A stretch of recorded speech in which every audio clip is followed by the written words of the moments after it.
of my very basic and general trading rules is that I don't trade on options expiration Fridays. And actually, for the most part, I don't like to trade on Fridays in general. The reason why I don't like to trade on option expiration days is because the options flow, particularly when it's a triple or quadruple witching option expiration, the options flow basically overtakes all the other price action for that day. So I don't think there's a lot of natural movements in the stock market that we can read into. So that's number one. And when it's generally when on Fridays, you don't tend to see a lot of significant flow. A lot of people are either taking a day off. There's not a massive amount of investment decisions made on a Friday.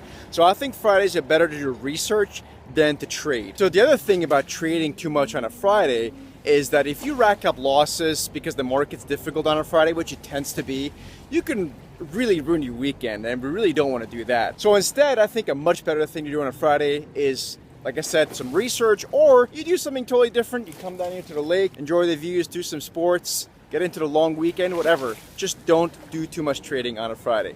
I almost just fell into the water here taping this. But the other thing I should add is that actually the very best traders that I know, most successful traders I know, actually don't trade on Fridays. So take that for what it's worth, but I think that's probably worth respecting. Wait, that's actually not really what I want to talk about. This is a little bit of a rant, and I hope that helps. I'm actually looking at the bond market, and I think the bond market, U.S. long-term bond yields, actually rallied a little bit too much. And I do think there's a trade setting up here, actually to the short side for the time being. So let's go over to the charts and have a look at what that could look like for a trade setting up into the new week. Okay, so here we are looking at the charts, and we're looking at the ticker symbol TLT. It's an ETF representing the longer end of the U.S. Treasury curve, or actually it's bond prices, so to speak, not yield, it's prices. So TLT, okay?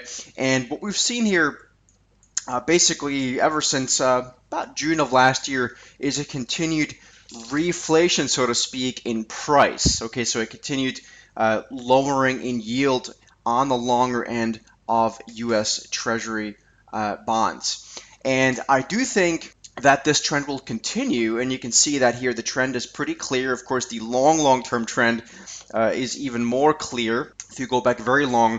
And while I do think this will continue, and I think the 10-year yield could be well in the low 1% range, if not significantly lower by the end of this year, in the near term, it does look like this is a little bit overextended. In other words, prices have probably rallied a little bit too much. Now, from this chart, you wouldn't be able to tell. But if we go, first of all, let's look at a weekly chart, and what you'll see is that we are starting to get a bit of a weekly exhaustion buying point here. And very simply, we can see this, that basically last week, the TLT rallied in price terms, rallied into the January 2015 highs. So that's just kind of like this area. Okay, roughly speaking.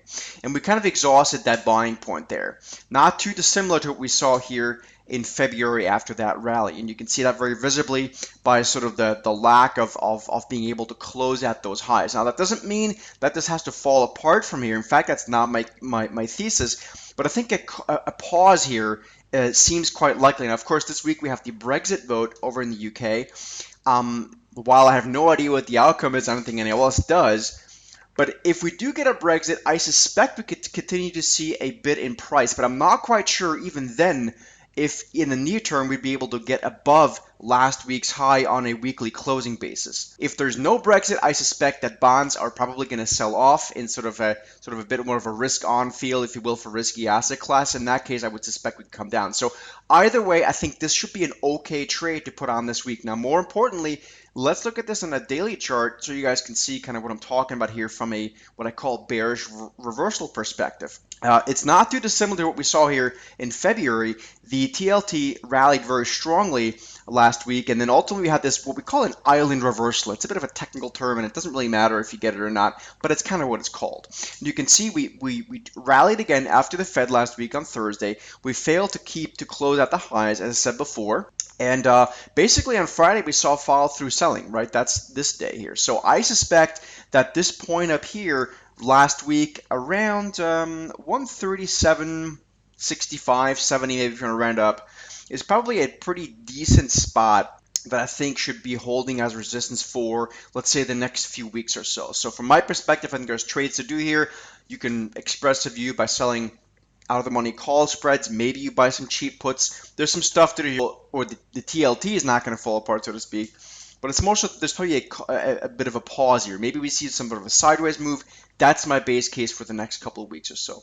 So that's the trade I want to show you guys today. Also, guys, very, very importantly, this week, Wednesday, June the 22nd at 8 p.m. Eastern, so 5 p.m. Pacific, I'm going to be holding a special webinar, and the title of that is Steady Income Using Options. I'm going to show you guys in great detail my monthly income strategy with using options. I have this unbelievable income strategy that I've been using for the past 15 years using options, where we use monthly options for income, generating a stream of monthly income. It doesn't matter if you have a $5,000 or $10,000 account or a $5 or $50 million account. This works in any account, and it works for everyone. It's not a hectic strategy. It requires about an hour's worth of attention every week from you, and that's it. So this Wednesday, on the June 22nd at the 8 p.m. Eastern, 5 p.m. Pacific, I'm going to talk about this, introduce you guys to this strategy. I want to really teach you guys how this stuff works so that you can generate monthly income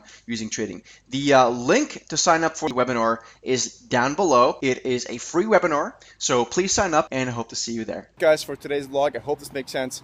Please subscribe to my Instagram channel, instagram.com/steadytrader, and I'll see you in the next video. Last thing, guys, I'd love to get some feedback on my YouTube videos. Do you like them? Suggestions? Anything?